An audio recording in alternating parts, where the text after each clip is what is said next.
This is the Bagger 293 bucket wheel excavator, the largest machine on Earth, as confirmed by the Guinness Book of World Records.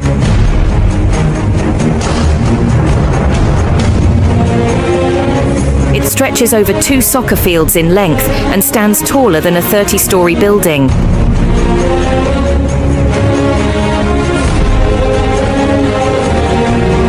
Built in 1995 to excavate coal in Germany, this colossal marvel continues to carry out its mission with remarkable dedication. Thank you for watching this video.